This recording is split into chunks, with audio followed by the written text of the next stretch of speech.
I actually think there's quite a few employers there still have no idea about payday super. Yeah. So they've got to change their whole way of working. Their whole internal process is going to be Whole re-engineered. internal process. That is not simple for employers. I think the key difference here is that people don't necessarily know what happens with their super today, and therefore they're not outrageously angry at what happens. Anyone that does undertakes a massive reform like this one, we've done a few in the super industry over years, it's going to be bumpy. Funds at the moment wake up in the morning, grab a bank statement, process tens of thousands of member contributions, whereas we're talking about being able to process them intraday all the time. I think the 7 days is a good starting point for payday super. I don't think that's going to be the end point.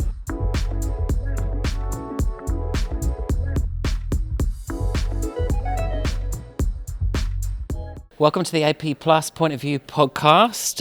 We're coming to you today from Beyond Tomorrow, our annual payment summit. You may hear some background noise today because it's a live production. But one of the key topics, and we've heard a bit about it through today, is around payday super. And I'm very excited to be joined today by Sue Pearce from Aware Super and Grant Doherty from Westpac. So welcome to both of you. Thank you. Thank you. So payday super is only a few months away now. And I think the APRA data shows that employers in 2025 paid over 150 billion in super contributions. So it's a big number. Many of those payments are made quarterly or monthly today, but as we know from July, they will go to when you're paid. So clearly that's going to be a big benefit from a consumer perspective, and the industry spent a lot of time on this. But Sue, Aware Super has been on the MPP journey since around 2019. Yes. What has that journey been like from you from a fund perspective? We've got, what is it now, 3 and a bit months to go until everyone has to be NPP enabled from a super fund perspective. It's been a great journey. To begin with, it was challenging, but we've all got together. We're all on the same journey. We're on the same trajectory process now. We've got to make it work, and I'm pretty sure we will. It's going to be bumpy, but I'm pretty sure we will. Normally is when you've got a date, there's always some leave it late, some go early, but trying to move to that it. That is it, right? Yep. And there's a lot more we can do in that space, but it's literally hitting that date, and then we'll keep iterating from there on in. But it's challenging, but now we're getting somewhere, which is great. When funds look at the MPP and the capability, there's obviously a number of strategic choices to be made. Yeah. So what are some of the key decisions you've had to make as a fund when you think about that journey? Yeah, well, there's lots. Turning on NPP to receive a contribution, which is what is the mandated requirement under payday, that's one part of it. But if you stop there, you're hindering all the members and you're hindering the employers. It's about then looking at how you can return those contributions using NPP if you reject them. Secondary to that is we can use it outside of the contribution space. We pay members benefits, we pay lump sums, we pay pension payments. So it's about how can we utilise that to pay payments to members as well. So they, instead of waiting for a BEX payment to batch overnight and send overnight, they're actually getting it within seconds, right? And I just think someone over a 30-year career, if you instead of getting paid 3 months later, you're getting paid like immediately or when your payday goes. Absolutely. The interest that you'd have over your lifetime of work. The retirement is huge. Savings that we're going to have for members by that money coming in faster. Look, it's not going to be easy. The employer's got to pay you via MPP. The clearinghouse has got to pay you via MPP, and then we get it to the fund, right? And so trying to get it into those members' accounts faster. The retirement outcomes are going to be fabulous. Anyone that in this space, we're going to see that, aren't we, Grant? We're going to see the retirement outcomes going better and better for members. Absolutely. A bit late for me. And me. It's never too late, Grant. It's all right. Never some benefit, but not as much as my kids, right? So well, it's great for your kids, though. Yeah. Absolutely. Doing it for the kids. Yeah. I'm going to come back to a bit later. You mentioned 3 months. But Grant, I'm interested from your perspective. There's a lot going on from a clearinghouse perspective. Yep. What role have you played in enabling payday super? Before payday super, before SuperStream, we had a clearinghouse, and it was built particularly for helping employers to make those super payments more efficiently and more accurately. So, ultimately now with payday super, it's even more relevant. And certainly I think if we think about what payday super brings, it's really a very focus on members, right? So it's very much a member benefit. And so therefore the employers noticeably have an impact. And whether philosophically, payday super makes sense and all those things, but we have to acknowledge that employers are impacted. And so from our perspective, we've looked very carefully at Clearinghouse needs to help employers to be able to do their contributions accurately, do them safely, and do them as efficiently as possible. And that efficiency comes down to, how much time does it take them to do that work, and then how quickly does it actually occur. So those things are things like employee onboarding, checking the members up front, doing that verification of members up front. But then when we get to the actual processing, that integration with a payroll system to enable that single flow of information, but also payments being fast. And obviously that's the key here, is that fast payment enables so many things. And the employers have got to change in that world. They've always done, they've done direct debit. They're used to direct debit. Direct debit's got to clear, and it has that delay of, potential dishonouring. But if we can get those employers into the pay to solution and get them pushing that money to the clearinghouses quicker, it then gets to the funds quicker, and it's just going to help them. But it's that learning. They've got to learn it, right? They've got to understand it. We've got to help them understand it. So we've all got a part to play in that teaching. If you make these changes, at the end of the day, it's going to help you. Yeah, right? absolutely. Yeah. Yeah, I mean, it's interesting. You referenced earlier, Sue, I mean, this was a reform base, so 2023 comes in, and that's what's kind of driving the date here. But there's a bigger kind of impact to payments more broadly. And I'm interested from your perspective, Grant, what more broadly are you seeing around payments modernisation? Everyone looks at regulation, they hear regulation. We were talking earlier about compliance teams. Yep. The first thing they think is, what is the minimum amount we need to do in order to comply? Yeah. And that's it's a mindset, isn't it? And that's a mindset, and it's recognisable that you need to hit that compliance state. That's absolutely required. Yep. And certainly, though, I think what we've been trying to do and been very active on, and it's since about 2019 when MPP came out, I've been saying this is where we can go. This is what we can do. What we're seeing with payment modernisation, I think, is that in general, the message is getting there to that payments are going to be faster. We're expecting that. As consumers, you are making a payment. My kids expect that. If they say, "Dad, you owe me some money," I make a payment. I say, "Have you got it?" And they say, "Yeah, it's there." And they want it there as well. They want it there. So I think there's generally an expectation for that no one wants to do the bare minimum. They're always striving to do the best that you can. Yeah. So I think that's the thing, is that we should all be striving for the best, and the best means that payments don't need to now go overnight. Payments can be done immediately. They can be done safely, just as safely and even more safely by checking payees, for example. So there's lots of things that can be done to now modernise those payments, and therefore, if that's possible and we're demonstrating it can be done, then it's certainly opening up that opportunity. So really, from our perspective, we're saying, well, now absolutely help you with the compliance, but we're ready for the 2nd of July conversation about what's next. Yeah, and I think that's where, obviously, Dave, the strategic outcomes for funds and their vision, that's where they take this, they turn on the basics, the basic compliance requirements, but it's looking at what else they can change. Like I said, those payments out, the rejections, you've got to try and do them via MPP. But bringing in, I mean, it's been spoken about today, that confirmation of payee, it's pivotal. It's pivotal to the super industry. We pay thousands and thousands of payments to bank accounts, return money to employers, that SMSF rollovers. It's pivotal to our processes. So it's that strategic vision. As you say, employees are a critical part of this. How are funds working with them to enable this? Yeah, from an Aware Super perspective, we started this early. We're doing webinars, we're doing checklists, we're holding bespoke meetings with our large employers, we're updating our website, we're doing newsletters. There's so much communication, lots. And most funds are doing that, I would hope anyway, but a lot of large funds are doing it.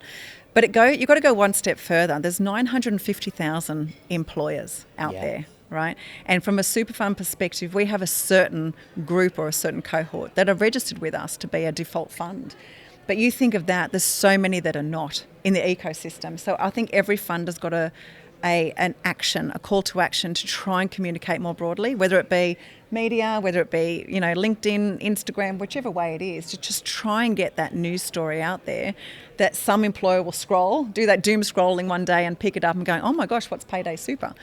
That's a lot of communication to be had, but it's well, imperative. How's that gone? How did that land? I'm guessing as, over the last few years, it's got Yeah. more awareness within the industry. Would you say it's broadly aware now? That, I mean, it's, as you say, it's 3 months away. I actually think there's quite a few employers there still have no idea about payday super. I really do. And look, there's about a month ago, there was around 200,000 employers still on the Small Business Clearinghouse that need to find a new home, right? Yep. And, if they're still there, they're on the back foot. They need to move now. But I think there's still a lot to be done. I honestly feel there's still some people that don't understand and haven't started the journey, so they don't know what's involved with it. Yeah. I mean, it comes back to the whole, it really is an industry effort to get there, but there'll always be the stragglers who, got other things to focus on. And so... And having been through this type of transition with SuperStream, this is not unexpected. No. But it's and we know that you get through it. Yeah. We just know it's a challenge to get through that. Yeah. And as Sue said, it's just continuing. You feel like you're saying the same thing over and over. It is a bit like university again to me, because I look at these people, they're like scrambling to the last minute to get their assignments You study when you need to. Yeah, study when you need to. I'm always Can I looking get an extension? joining the group assignment to be with the one that does all the work. That's what you really want. But I think in terms of the key thing with this is that there are going to be some that are already across it. They're already making payments along with their payday. But unfortunately, it's going to be the larger businesses. Yeah. Whereas the smaller businesses are unlikely to have really adopted this.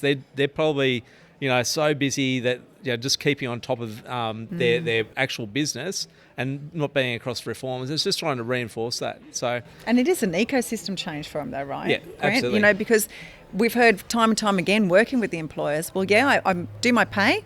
I pay my pay on payday, and I pay my super a month later, because that's what my payroll solution allows me to do. And when I click that button, it then goes to finance, and they've got to approve that payment a week later. Yeah. So they've got to change their whole way of working. Their whole internal process is going to be whole re-engineered. internal process. That is not simple for employers. I was seriously impressed. My kids work at a cafe, and their employers already changed. Yeah. So that was my case study of one. Is that some have actually worked this out.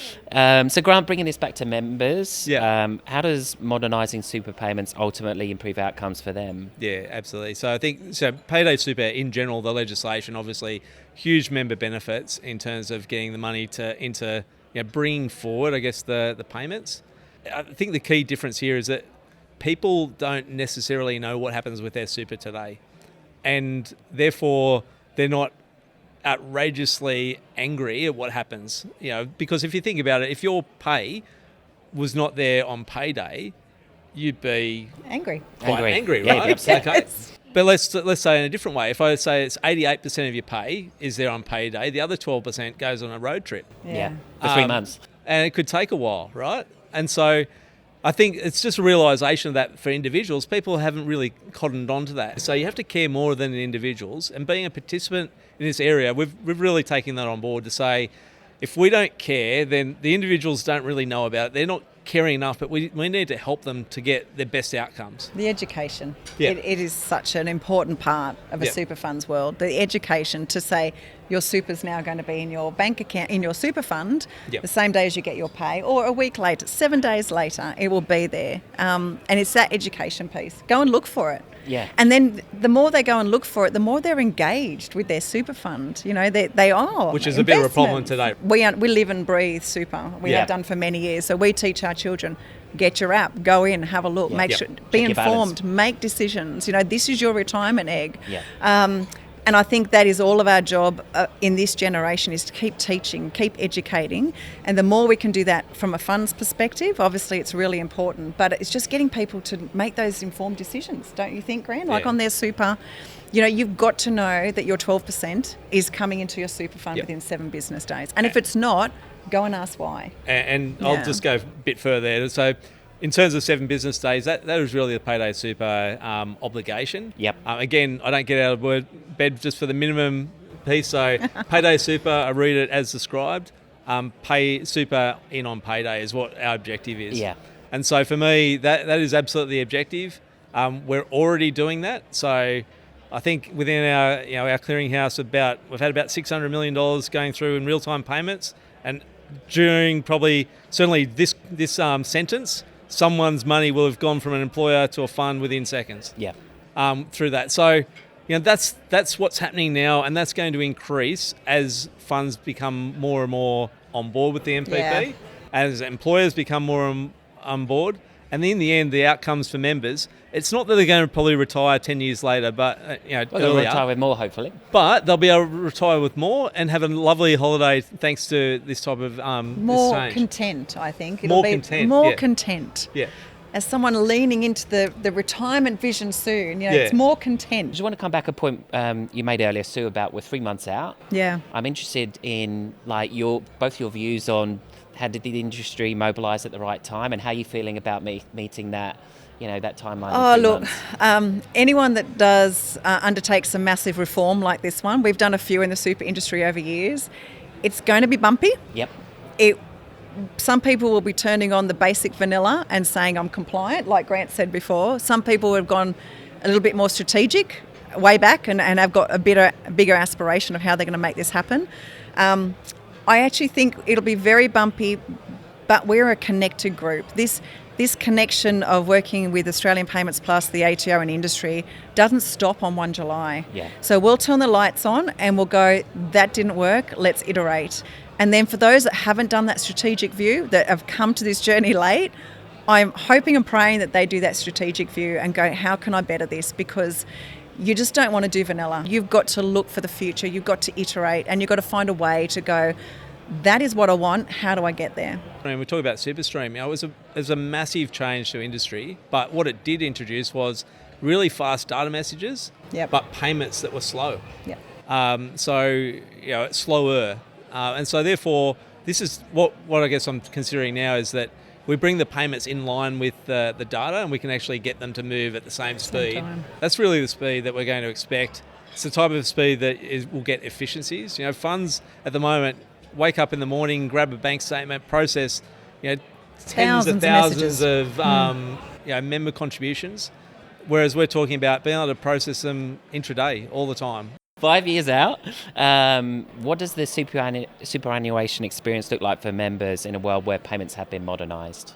Okay, so 5 years in the future, what I'm looking for is full automation, no hands touching any. There's certainly going to be manual intervention in helping maybe a contribution getting processed or the like, because maybe there's some member data enrichment and whatever. Those type of things will still happen, but I don't want to see any manual handling of refunds, for example. They should be automated back from the fund. Generate a data message and a payment that comes back to the employer effectively to allow that to be processed immediately. Yeah. And that's the type of thing we want to see. So we want to see this, and in the future, I think the 7 days is a good starting point for Payday Super. I don't think that's going to be the end point. That is not an aspirational thing in a modern environment. So that, I think, will probably be changed in the future. And I think as well that we'll move from the idea that MPP payments are optional to do it. It'll probably be more instructive as to what to do with those. Ditto to what Grant said. That's why I wanted you to go first. I didn't have to talk as much. For me, Payday was announced in 23. We're almost 3 years down the track. So it just shows you how fast 3 years goes, right? Yeah. So I think with this, like I said, we're going to turn this on. And I hope my 5 years is everything Grant said, but also that confirmation of payee in registry. We can use that for payments to members and have comfort that Mr. Joe Bloggs is who we're paying and he's getting his money real time. The other aspects of this is, like Grant said, we should be using, if we're going to turn on NPP in, we need to try and turn on NPP out for everything we do. And it's not just, okay, we've met our bare minimum, it's how much further we can go past that. So in 5 years, I hope the whole of the super industry are working in that remit. So one last question for both of you. Give me one specific action that you think needs to happen to drive progress around superannuation beyond tomorrow. Be strategic, people. Yeah. Don't sit there and going, oh, okay, I've done it. I can walk away and relax now. Be strategic. And that's just my one word, because there's so much you need to think of to be successful. And if you don't take your blinkers off and look sideways and upwards and downwards and go, oh, I didn't think about that, then they're going to fall over on day one. So you've got to be strategic. Yeah. And my word was ambitious was the other thing, which is very similar to what you've said. Absolutely. Is that in that strategy, be ambitious. So just don't just think about how you're going to do what you're currently doing today the same way, but potentially a little bit faster. Think of how you can make it more efficient. Take advantage of newer technologies, and using that strategic sort of view, think about what's going to happen next as well. Think beyond just 1st of July, go beyond that. Yeah. Well, and it feels like some might say the journey's been a bit bumpy over the last few years. There's 3 months to go, but I think I take away from this, we've also got to think to the future, and there's a lot more to happen post the 1st of July, and that's the way that both of you clearly are thinking about it. So thank you both for coming on the podcast. Thanks for today. having us.